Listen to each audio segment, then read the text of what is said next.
I got quite close to thinking, oh, this isn't fun anymore. The demons are so loud in my head. I don't want to do theatre again if this is what it's going to feel like. And then I got Doctor Who, which is a different level of public recognition. And you don't get taught how it will feel. Not being able to walk into a room anonymously it's like your skin's been flayed off. Very vulnerable. Without Billy there, if I'd been doing it absolutely kind of on my own, I think I'd have struggled even more than I did.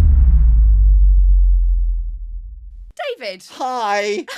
How are you? I'm all right. I'm fine, I think, yeah. There aren't many Davids out there these days. Lots of Daves, not many Davids. It used to, when I was at school, my original name is David MacDonald. Yeah. I was at school with another David MacDonald. I mean, I was at school with about 1,500 Davids. Somebody who had my actual same name in the same year group. How irritating. How irritating. But it used to be such a ubiquitous name. And but now it was Dave. You cannot find them. I like that you've just stuck with Dave. Does I've anyone never been call a you Dave. Dave? No My one. dad used to call me Dave. Really? And every now and again, you'll come across someone who just reverts to Dave absolutely instinctively. But it's a bit bold, isn't it? It is a bit bold, yeah. Just to go with Dave. Yeah. But it's never. I've never been a Dave. That's like once I bumped into Jason Donovan and I called him Jace. Did you? I don't know him well enough to do that. And then I walked away mortified. He's got a kind Yeah, of loosey-goosey quality though, hasn't he? I I stepped bet the he line. loved it. Do I don't think you stepped. I mean, I know, I don't know Jason well, but whenever I meet him, he's so charming, he's so open and so lovely. friendly. Yeah. I can only imagine he sort of is a Jace. Jace. Oh, it still makes me feel a bit sick when I think about it. So I got a sneaky peek at the first episode of The Rivals. Did you know? This could not be any more up my street if it tried. I loved it so much. I can't wait to watch episode 2. Yeah. It's so fun. The 80s soundtrack is incredible. The soundtrack is sensational. It's set in isn't it? 1986. It's, of course, a Dame Julie Cooper novel. Yes. And it's just the fashion and the music is absolute peak. I know that they spent a large chunk of their considerable budget on a lot of really banging tracks. And So it good. really counts when you watch it, doesn't it? Oh, massively. I think it just takes you back to that decade. And I was a kid in the 80s, so it was like a visceral reaction to watching it. But I just loved it. It's so much fun. Brilliant storyline. Amazing cast. Brilliant characters. For you these days, what does a project or a character have to have for you to say yes? Well, this one very particularly was my wife. That's what made me say yes to this one. Because she knew the book. I think she'd read a bit of Julie Cooper not as a child, but as a younger woman, or maybe as a sort of adolescent woman particularly. I think there was they're quite titillating. Yeah. And there's a bit of a sort of rites of passage, perhaps, for people of a certain generation. I'm sure it still happens now, actually. You discover these books on your mum's shelf. And Jackie Collins. Jackie Collins, yeah. Read them all. They're a little bit saucy, a little bit rude. Yeah. But also they have great characters and great stories. And they kind of, they reel you in, I think. So she knew the book anyway. And I read the script and it was like nothing I'd really read before. Tonally, I didn't quite get it. I couldn't quite imagine what it would be. And sometimes Georgia will say, well, what's that script like? And sometimes I'll go, will you have a look? Because I'm not sure that I quite get it. And she read this and went, you are doing this. There is absolutely no debate about it. I went, really? I didn't think it was quite me. And she went, no, there is no question. There is no debate. You're going to do this. It's the most fun, most exciting, most brilliant thing I've read. Well, the great thing, I guess, about Julie Cooper is, like you've said, the storylines are impeccable. There's so much drama and fun, and they're hilarious without trying too hard. There's a lot of humour in her books. I think they're quite. What's interesting about this, of course, is Julie is still very much with us. She's very vibrant and dynamic. Was she on set with you? Oh yeah. Oh right. Oh yeah. She makes an appearance in a later episode. Does she? Yeah. I won't give it away, but it's a very fun little cameo. She's a lady of a certain age now. So she wrote this in the mid 1980s, which means this is now a period piece. Oh, you can't say that it's a period piece. Is it really? Are we at that age where our actual absolutely lives is. are a period It piece? absolutely is, and the act of filming it is, you're having to watch, every frame has to be checked for accuracy, for historical accuracy. Wow. You're getting, every vehicle has to be supplied by a specialist company, all the clothes, all that stuff, because the 80s are quite a long time ago now. Yeah, but in my head they're like 2 years ago. It's terrifying. That's because none of us are quite as young as we think we are. This is the problem. It's terrifying. And because I was born in 71, so I was a teenager in the 80s. That still feels relatively recent to me. And there were lots of things that during the filming of it, you can go, I recognise that, I remember this.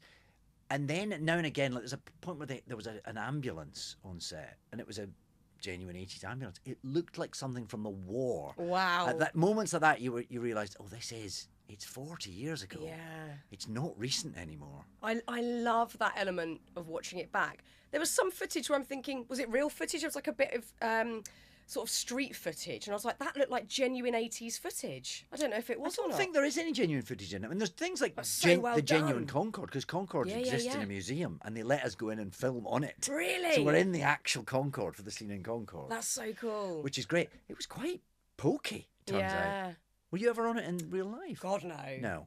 No. Me neither. My wife was, of course. But she was tiny at the time. Oh, but, I remember them flying overhead. You'd all run outside into the garden and hear the look sonic up boom. and hear. It was amazing. Yeah. Wow. Oh, well, it's brilliant. I absolutely loved watching episode 1. You play Lord Tony Baddingham. Tell us about Lord Tony Baddingham. Lord Tony Baddingham. He's in some ways, I suppose, he's the villain of the piece. Not that he sees it that way. But he is, I mean, none of them are, they're sort of all villains in a way. They're all monstrous individuals.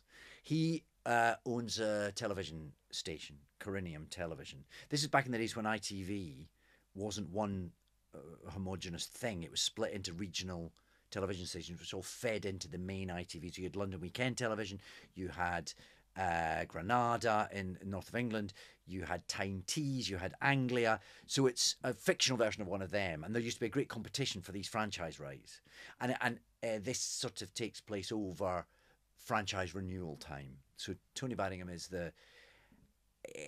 is he crooked? Probably a little bit. Yeah. He's certainly he runs this station for well, I don't know that he's interested in the art, but he's certainly interested in the power. He's certainly interested in the status that it gives him.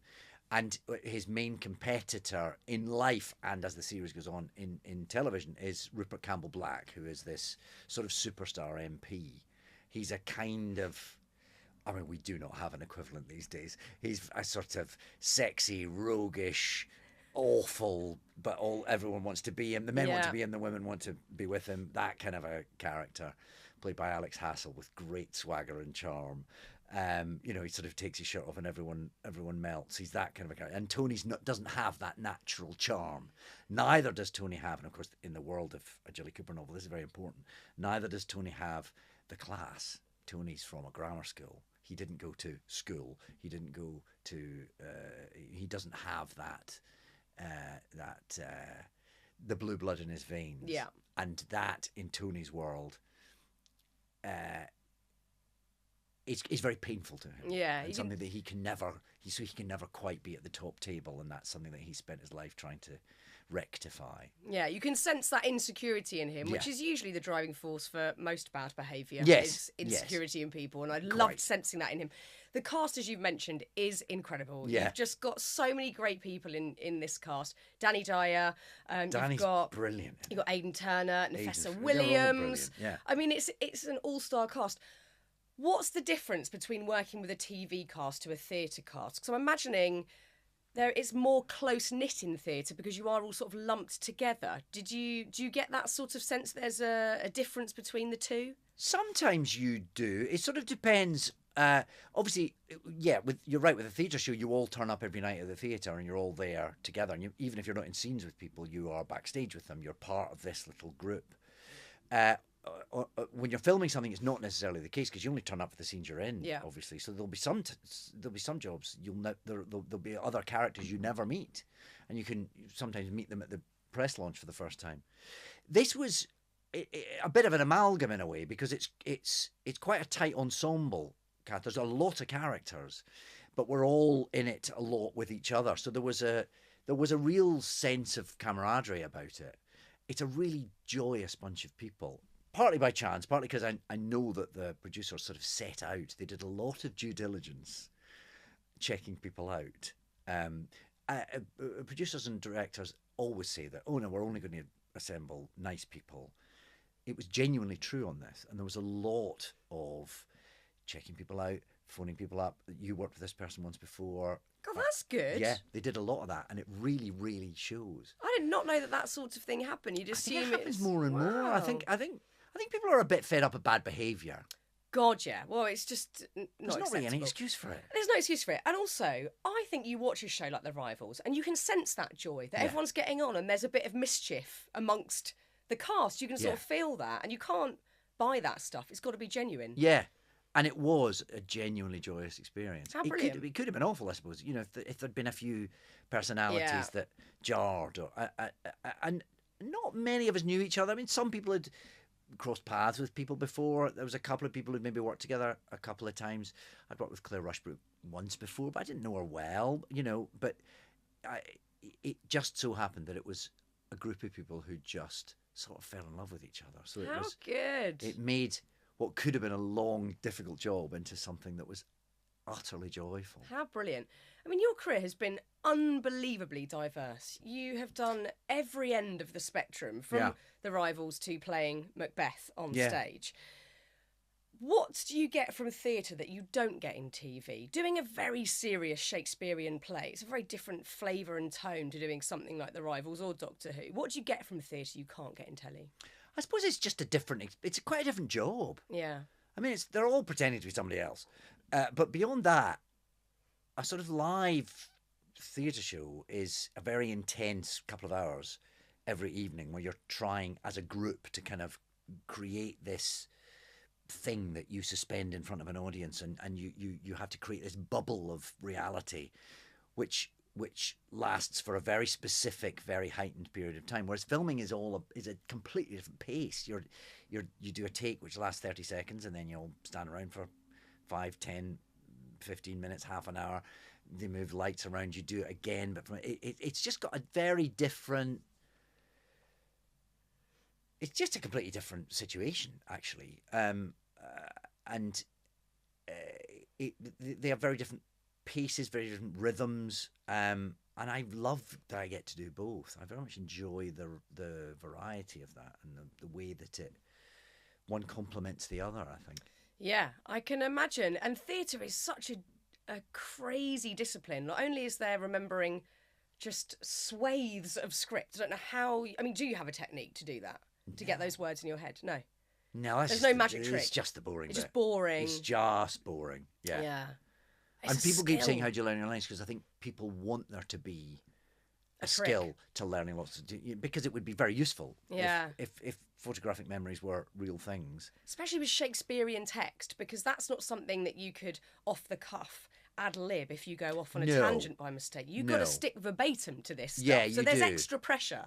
A little bit, yes. A little bit, that's true. But the rhythm of it can sort of help as well, as it's in this iambic pentameter, and you can be aware that there's sort of two beats there. That's sometimes you'll find yourself slightly losing a specific word and inserting another one that rhythmically works, and you can get away with quite a lot that way. Actually, not a new fandangled word though. It's got to be something. I mean, if it sounds convincing.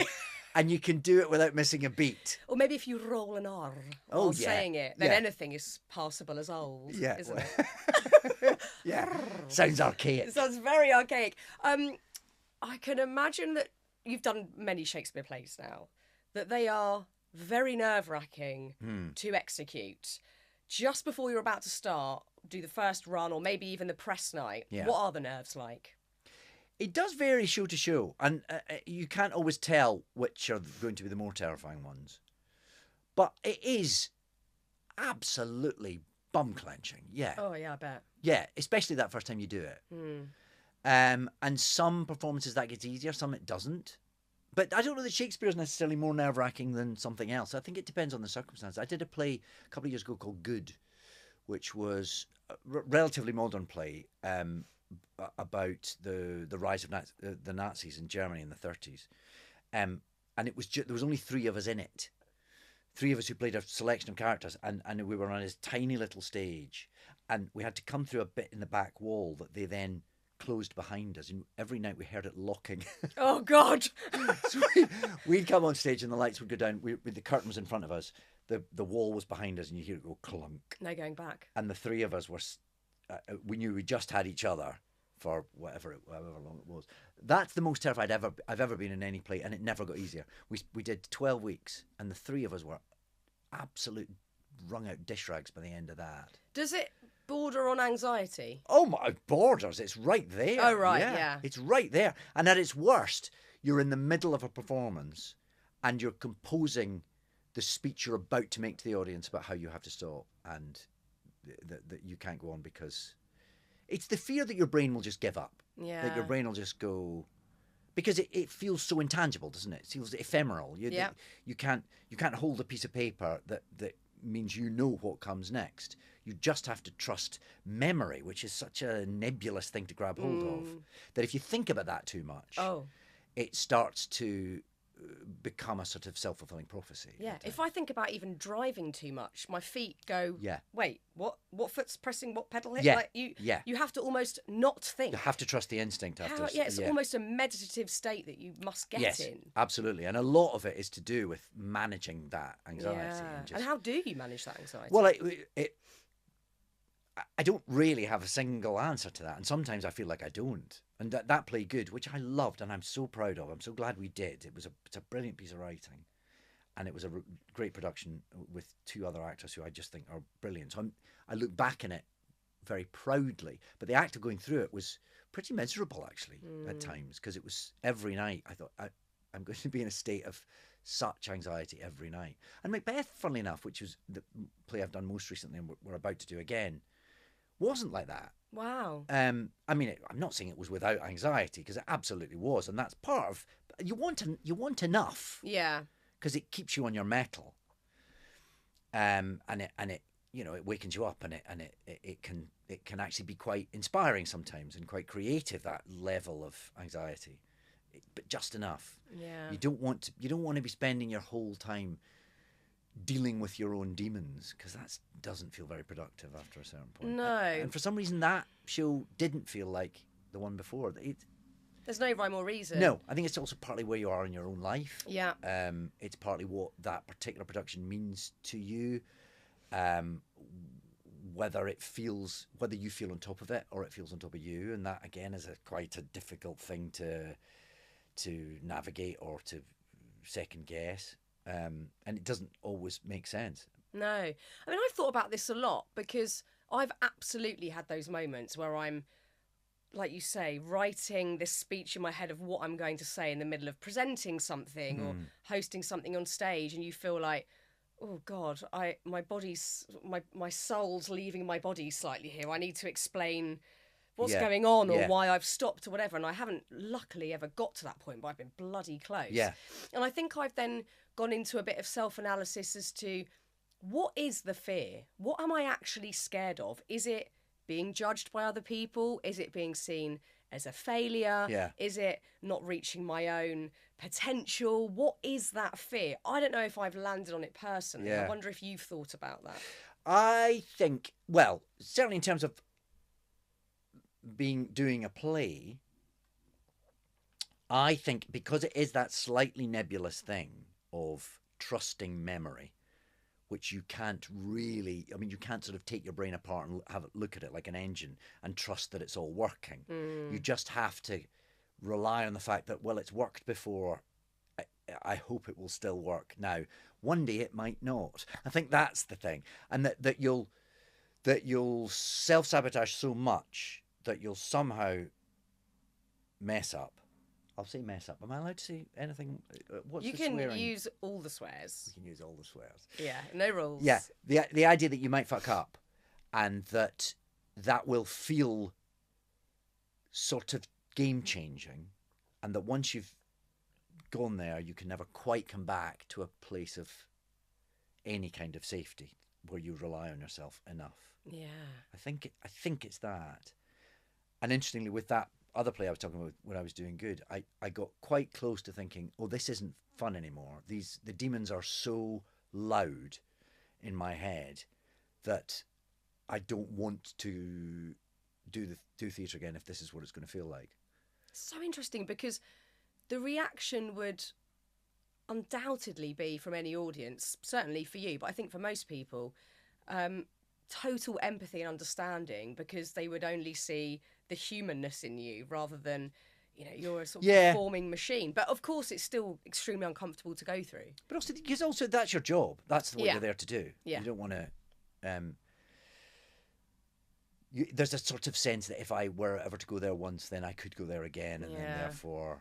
I mean, there's a lot of risk involved, isn't there? Yeah, which of course is also partly why you're doing it. Yeah, there's an almost sort of tantalising addiction to feeling that. Yeah, I get that. And coming through the other end of it is exhilarating and wonderful. And when I look back on these experiences, and I'm so glad I did it. Yeah. I'm so proud that I got through it. I'm so thrilled by the piece of work we achieved. Do you think it gets harder as one gets older? Well, that's what I was beginning to. Again, this is what I was beginning to worry about. That maybe there was the three of us on. I don't mean to speak for them, but I think we were all pretty of a mind. Myself and Sharon Elliott that were in this play with us, and we were all sort of an age. We were all going, have we just gone over the top now? Have we peaked?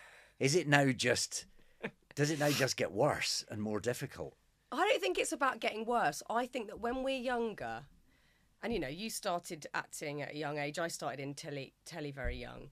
You are so wonderfully naive. Yeah. And that comes paired beautifully with this self-confidence, because you're not worrying about the pitfalls. You're just going, the sky's the limit. Let's see where this will take me. And I don't think I had any anxiety or panic or concern about my ability on camera for a good 15 years. It didn't cross my mind, and I could have been absolutely awful some of the time, but I didn't care. I think that naivety serves us so well when we're younger, and as we get older and we start to get the knocks from life and at work, that dilutes slightly, and it's harder to grab hold of. Well, certainly naivety's gone out the window, but just that solid self-belief seems a bit more brittle, would you say? And you've got more to lose. You've got more to lose. You've got more to lose personally. You've got more to lose professionally. Yeah. You've got,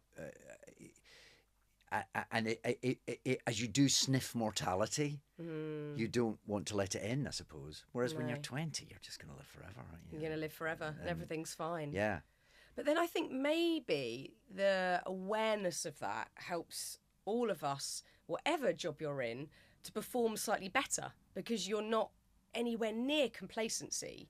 And actually, the gratitude probably ramps up with the understanding that it's all quite fragile. Yeah.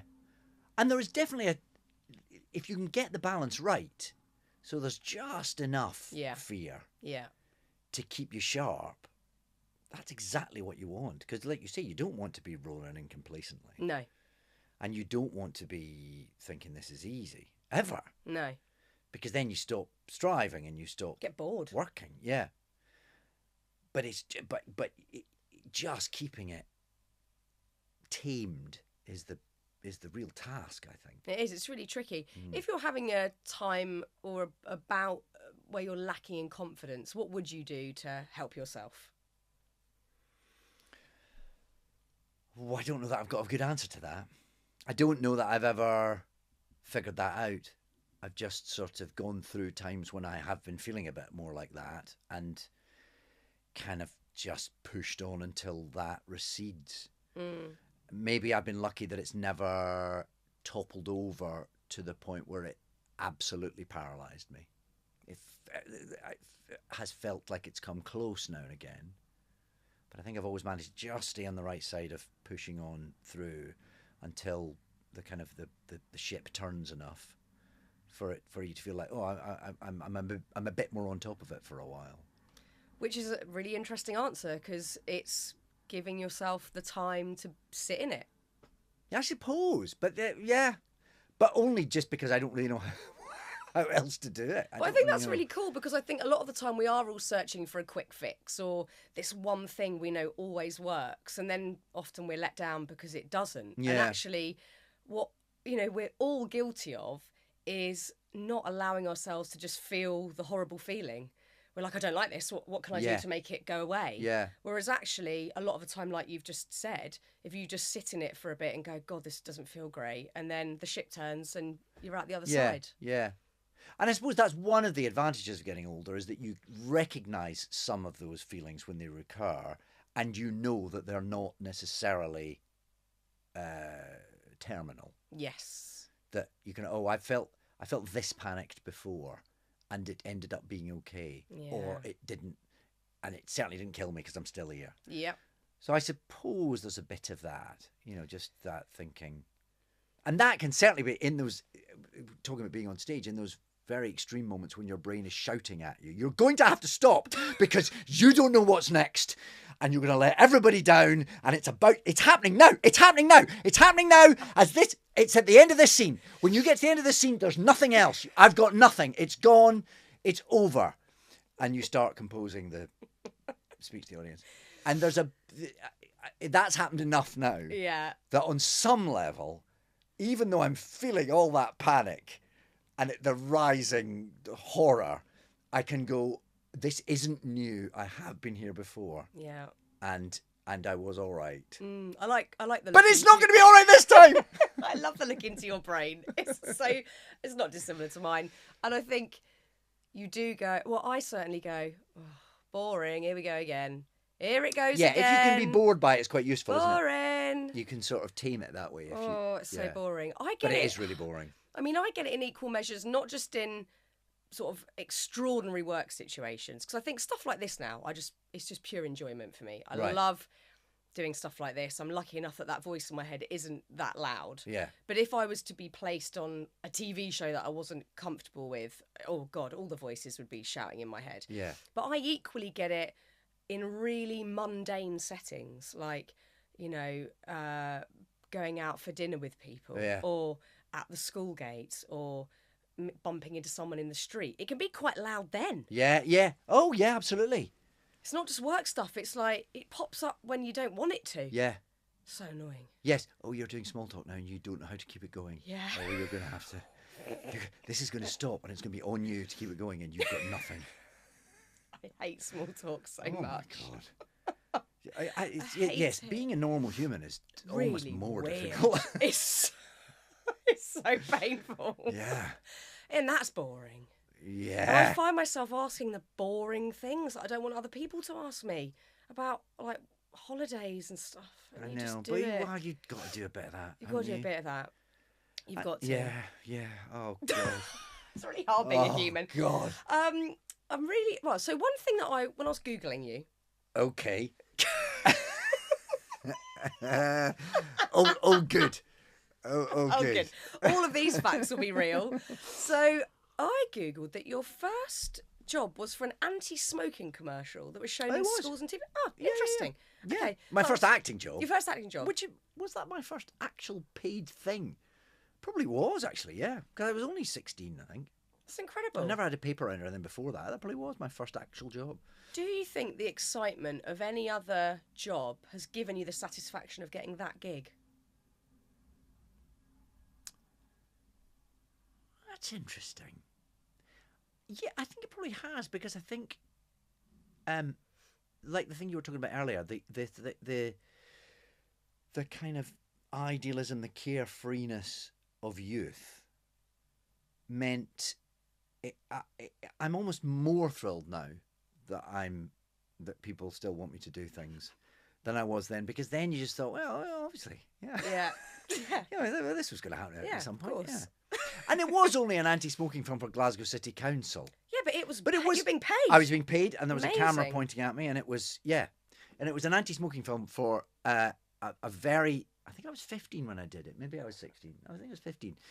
I was a very green 15-year-old who had never been near a cigarette. Who then candidate. Who had to play the bad boy smoker. Oh, who you was were the trying bad to boy persuade smoker. people. It's probably remains the worst acting I ever did, because but cleverly I managed to get through a whole day on set, and I think it was just a day, where I had to look like I was really tough and cool. I had a black denim jacket. Of course you did. And a green 80s shirt. And I managed to wave the cigarette around, looking like I knew what I was doing with it, and never had to light it. Oh, that's good. Yeah. Your lungs remain intact. I don't know what that says about the director on it. It was so good. Yeah.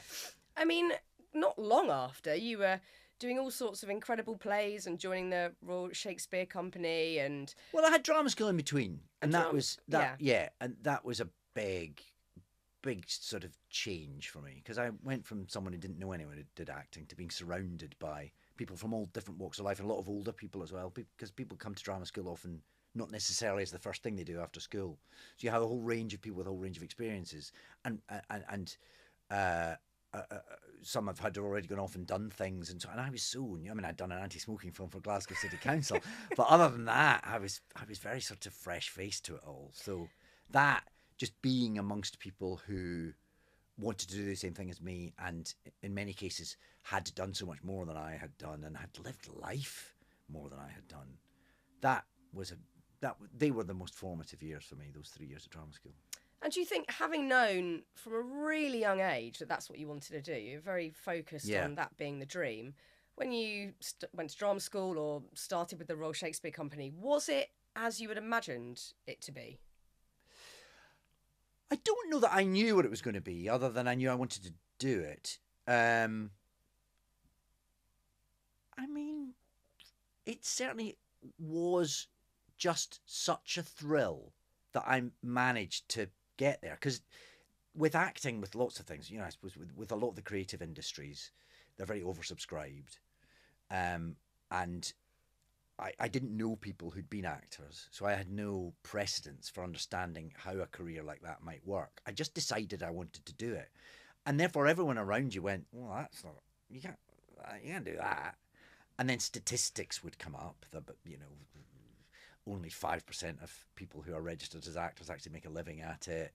It's impossible to ever buy a house. It's impossible to, the people that are successful at it are drops in the ocean of the people who want to do it.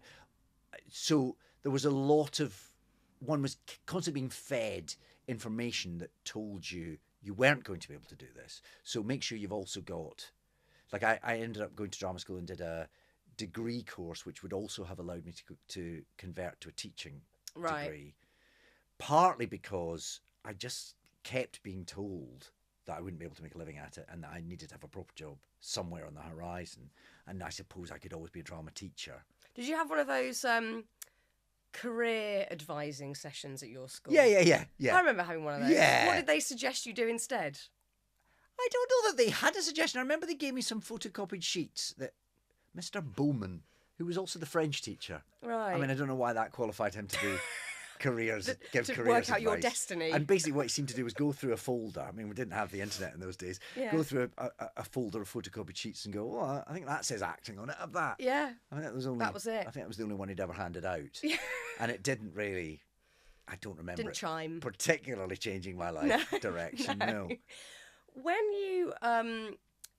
you noticed that switch from, okay, I'm a jobbing actor and it's all going pretty well here, to I'm onto something. This is now a thing. This is not only a career, but I'm being recognised in the street, and this is life-changing, essentially, because I think as soon as you put fame into the equation, something shifts, and it's not necessarily something that you're striving for, but it's part and parcel if you're doing well.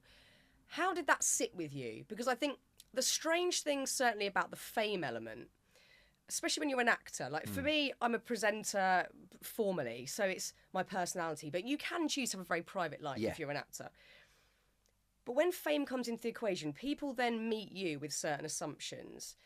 Was there a time when you thought, oh, wait, they see me as this person.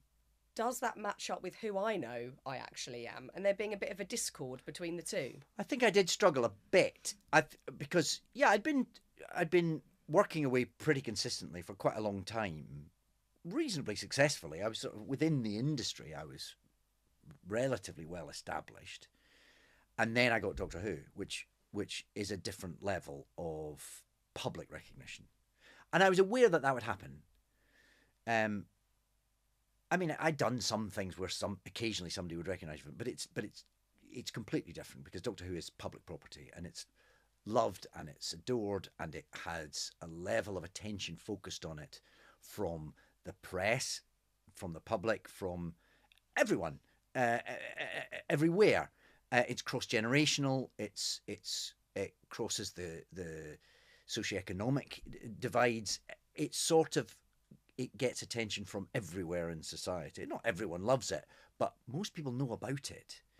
So to suddenly be in the centre of something like that, having never been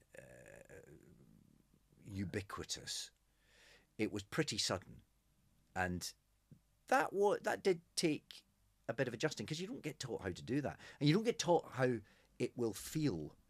And I remember being aware of it because it was the sort of job that you get, and there's a few months before it starts, and for a long time it's a secret, so you don't tell anyone.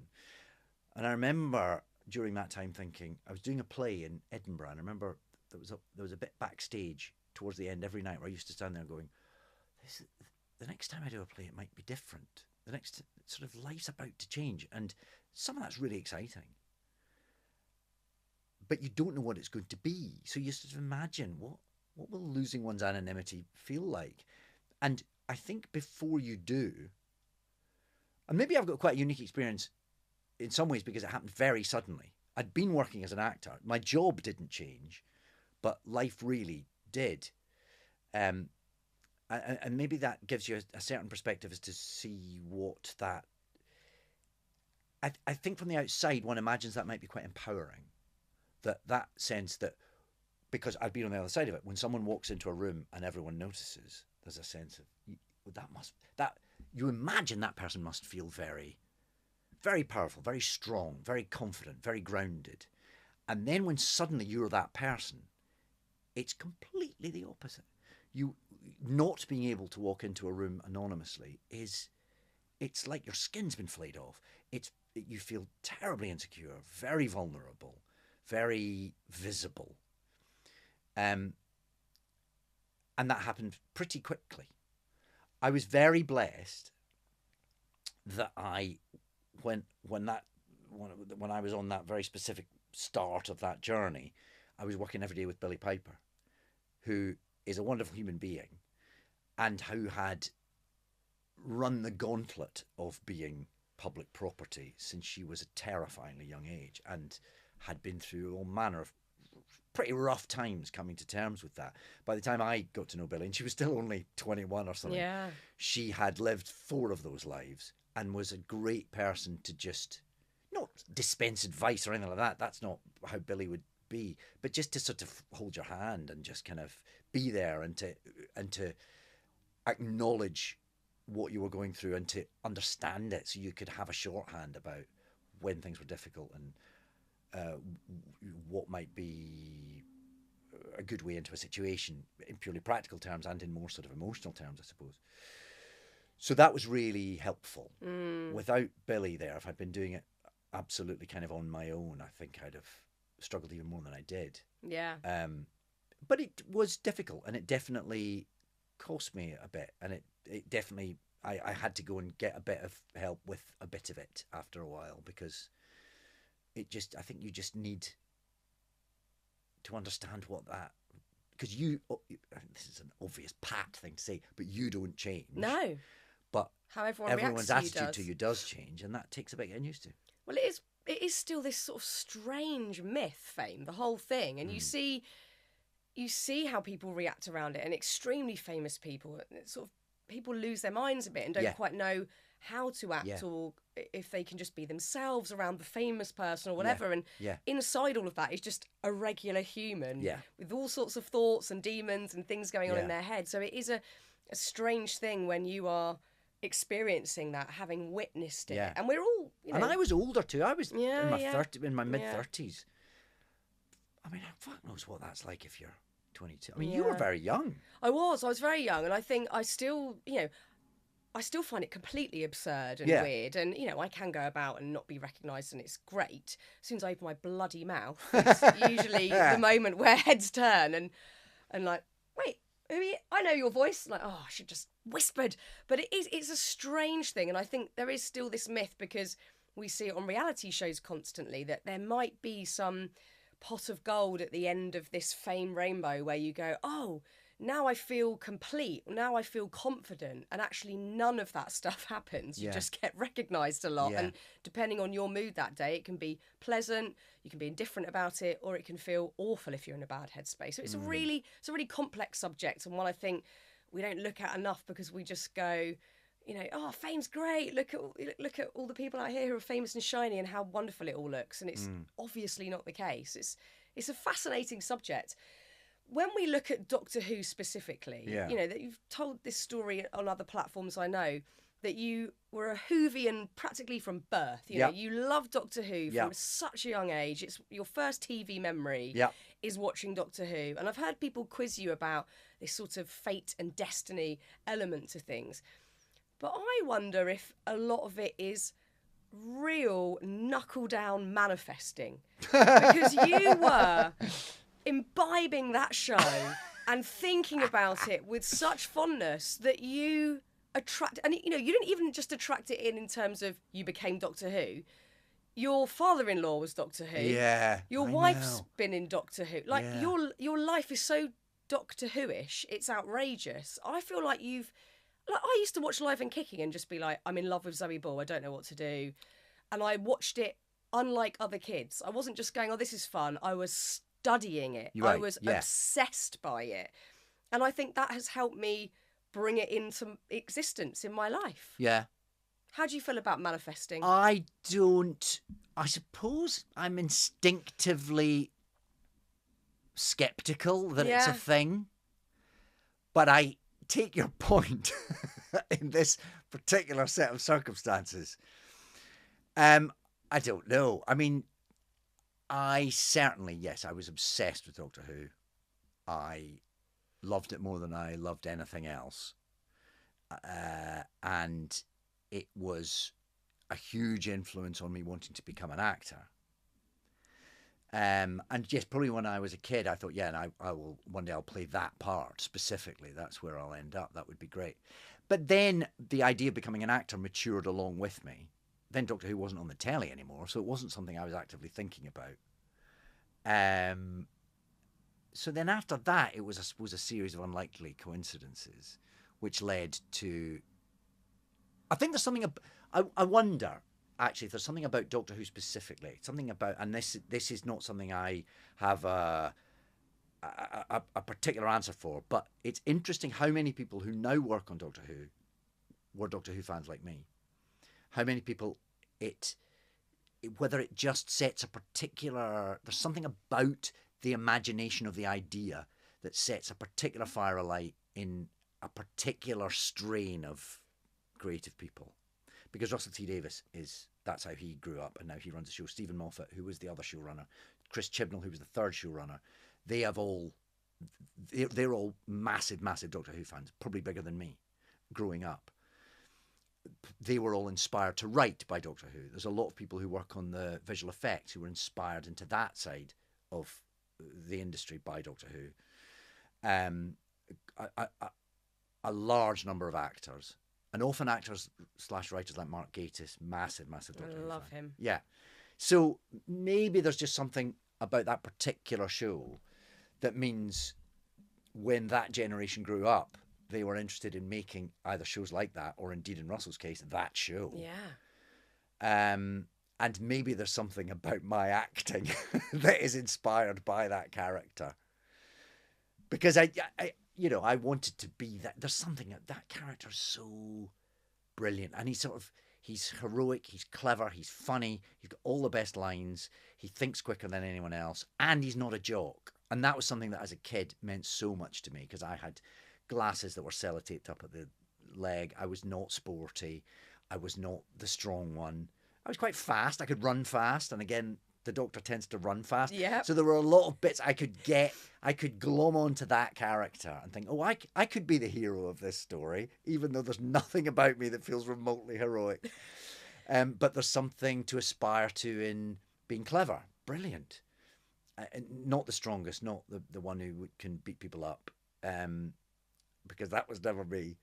And who's also comes from a place of, it's a sort of rather beautiful character. Comes from a place of understanding and benevolence and pacifism and tolerance and all those things, which just seem to make sense. So now the fact that I married another doctor's daughter. Look, you manifested this shit. I'm sorry. You can't get around this one. You just did. Maybe she just understood something about me. But I suppose I only met her because I was on Doctor Who and she got cast on Doctor Who, and on some, she was definitely attractive to the production team because she was the Doctor's daughter, and she played a character who was the Doctor's daughter, which had a lovely synergy to it. You know, to find a brilliant actress who also was that thing, there was she made perfect sense for it. Have you spent a great length of time talking to your father-in-law about Doctor Who? It does always come up. Yeah, you can't not really, can it? Because it's one of those, he played the part when I was 11. Yeah. And it's still a huge part of his life. Because, like I was saying earlier, it's one of those shows that just attracts an attention. Because it's beloved, and that's lovely. It's so humbling to be in the middle of that. Sometimes it's overwhelming, but it's mostly a lovely thing to be associated with, and it doesn't go away because people won't let it go away, and because you don't want it to. Because what a lovely thing to be part of. Oh, it's magic. It's so magic. I mean, everything we've talked about over this length of time, you're juggling alongside 5 kids. Yes, we had, and it was quite funny because when I was doing my research, I listened to Desert Island Discs. I mentioned this to you last week. Yeah. And Kirsty said, and I hadn't checked the year, but Kirsty said, "And do you want children?" And I was like, "Oh my God, yeah, this is when he had no kids." And I can't imagine that. You have a house with, I mean, one of them is an adult, but you've got a lot of people in that house. Yeah. How do you get overwhelmed? How do you find time? Oh, it's a lot. It's a lot. Yeah, I mean, 5 kids is a lot. And now the full age range, 22 all the way down to 4. So it's never a quiet house. No. And it's never not busy. There's always someone to be taken somewhere or picked up or dropped off, or there's people round, or there's... and that can be wonderful and life-affirming and joyous. And it can be a massive headache as well. But they're all great. And I think they're all brilliant. And they're all fascinating.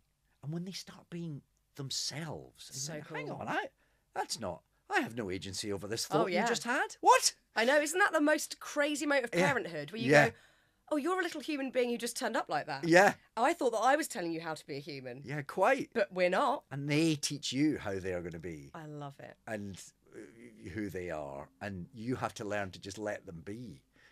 All that stuff is it's wonderful. It's a joy. And it's a lot. It's a lot. I'd love to sleep past 6 a.m. It's never going to happen. I mean, you've got years till that Surely happens. it's going to happen. Eventually. Doesn't it happen David, eventually? No, because of We've course... still got 2 that are waking up at 6 a.m. every day. Yeah, of course you have. And then by the time they're not, the older 2 will be coming in at 3 a.m. and waking you up. So we're screwed forever. You have to accept this now. Yeah.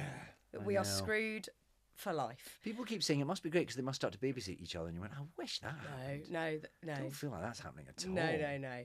That's a pipe dream. Yeah. I'm afraid it's not a thing. Turns out they're my responsibility. Exactly. Yeah, we have to deal with the hard work. No, it's a mad juggle. It's a mad juggle, but it's a beautiful juggle, and I think it helps each part of life, work versus the kids, balances the other out, and it's mental. It does, yeah. But it helps both sides. And overbalances the other as well. I mean, that's the thing. There sometimes when it works, it's wonderful, but it also means the juggling is never easy. Never easy. Never feel like you've got it right. No. And yeah, it's a sort of constant churn as well as a constant delight. Yeah. No, you're absolutely right. I mean, we were talking last week to sort of break the fourth wall here in podcast land. We were talking about what to talk about today. Yes. And it's almost this is getting harder. very meta. Yeah, so meta. My head's going to explode. Yeah. But it's almost harder to interview someone when you know them. Yeah. Because there's almost sort of the lines are even more blurry and the boundaries aren't But in we place. it may be worth pointing out, we know each other sort of Through our domestically, children. don't we? Yes. Rather than professionally. Not work-wise, no. We've worked together once. We did the Children in Need thing once, Children in didn't we? Need thing. Yeah. But our kids are mates. I think I was on your radio show once. And you've been on my radio show years ago, yes. A million years ago, yeah. But actually, we only know each other. From like school runs and Yeah. like picking kids up from houses Yeah, and exactly. like in a lovely, and like, here's my tortoise in the garden, this sort of thing. So it's almost a stranger place. And I've had other people that I know on the podcast, but I wanted to sort of get clear on the boundaries. If I'm going to get technical and go, right, well, what are you comfy with and what are you not comfy with? And one thing that I put up for grabs is, do we talk about you being part of the LGBTQ plus community allegiance, like being an ally, being a supportive person for that community? And that is something where, you know, maybe a subject where you were like, I don't know, I'm not sure if I do want to talk about it or not, because of course, being a person in the public eye, anything you talk about or vehemently support will then be scrutinised and dissected, and that is tricky, especially when it's something that you really passionately believe in. It's a tricky one. It is really tricky because what I'm very aware of, I don't enjoy being controversial. I don't enjoy that feeling of being in the centre of anything that feels antagonistic or difficult. And yet sometimes, well, the bar for controversialness is so low these days because everything is so polarised, and sometimes it feels like stating the bleeding obvious. It somehow it can be disagreed with. That's what I find very difficult, not to get into controversial waters, when I feel like I'm just saying, well, obviously everyone has the right to express who they are. I get very angry that people should suggest otherwise. But I'm always conflicted because as an actor, it's not really my job. If I really want to get political, I should run for Parliament, and I'm not about to do that. If I really want to change the world, I could probably go off and do something about it. And I pull faces for a living, and that's I'm not planning on changing that anytime soon. But there is power in having a public platform, which I guess is the conflict, because you can shift the dial by just being you. So it would seem. Yeah. And there's sometimes where you're going to think, well, I am going to say that because you are afforded a louder voice just because people know who you are. But I do always, I'm always cagey about overusing that voice or venturing into areas where, how am I trying to put this? I don't want to start telling people how to think because I could do something else. Does that make sense? I could run for Parliament. I could, you don't need to listen to me because I'm an actor, because you liked me in a show, doesn't give me the right to tell you how to think.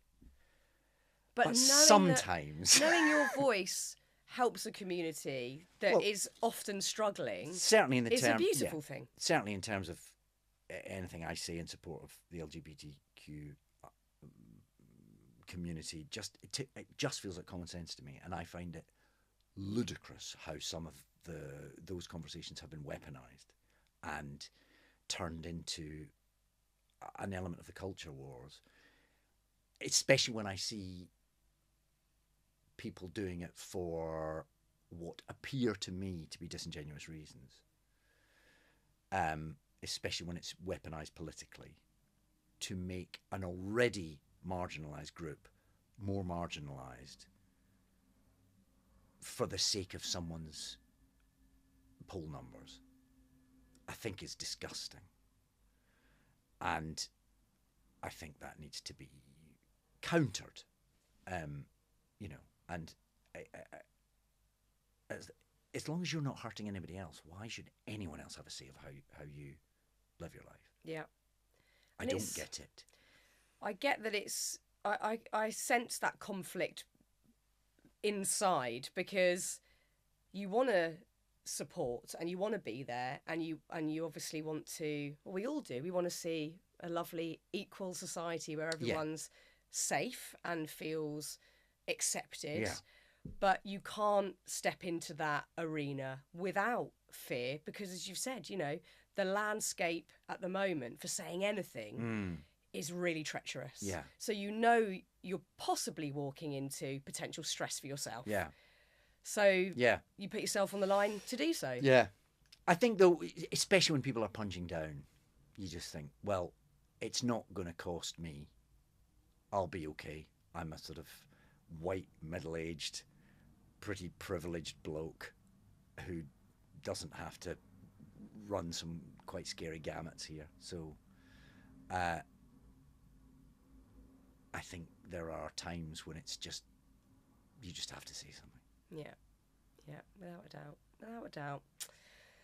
Well, look, it's been an absolute joy to talk to you today, David. Well, it's been fun to be in this this particular dynamic for a change. I know. So we're not talking about school assemblies. We haven't mentioned an assembly or any homework. It's outrageous. Or anything, God. any event we're supposed to be attending that we've forgotten about. Oh, I can't. It's bring me up in hives thinking about it. God almighty. No, it's been so brilliant. And as I said, I can't wait to see episode 2 of The Rivals. It's going to just bring me so much joy and escapism. Yeah. I'm here for it. I think it is quite a joyous show. It is. Yeah. Very. Which is interesting because none of the characters are very joyous. It's just the best. They're full of misery and torture and. But then we can look at other people's misery and feel good about ourselves. Yeah. And that's why we like it. Yeah. So well done on The Well, Rivals. thank you Bloody very much. brilliant. Thank you very much. And thank you, David Tennant. Thank you, Farron.